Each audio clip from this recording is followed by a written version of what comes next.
Последно предупредување пред радикализација. Крајно нереалната проценка и екстремно ниските откупни цени по само 20 на дена од почетокот на откупната кампања предупредувачки ги извадија на улица тутунарите од Пелагониско-Долненскиот регион. Бараат итна корекција на откупните цени, укинување на четвртата класа и на дополнителните класи и заштитна цена од 200 денари за килограм тутун. Нашата мака вреди една кутија цигари.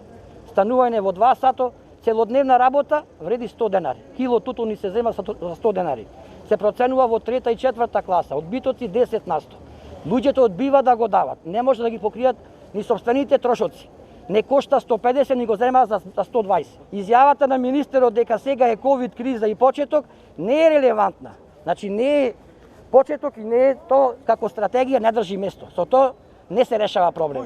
Македонските тутунари стравуваат и дека нема да им биде откупен целиот произведен род, а за кој тврдат дека бил квалитетен. Да се откупи целокупниот тутун, не само по договорите, луѓето има произведено 1000 килограм, има договор за 800. Тие 200 кај ќе ги носат.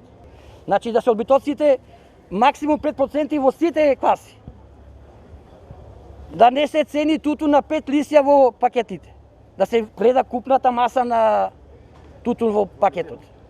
Имам околу 5 тона и самата цена годинава кажува дека не се плаќа и не се цени реално тутун.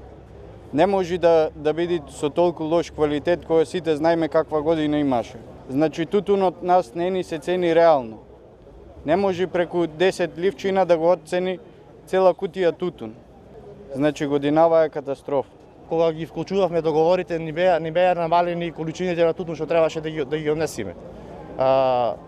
Исто Сдруженијето тогаш требаше да алармира до самите тутунари да застани во наша полза, но Сдруженијето не се јави. Сдруженијето го немаше нигде, чакаше ние како иницијативен одбор да застаниме за народот и народот со нас, за тоа Сдруженијето да се јави и да не поддржи.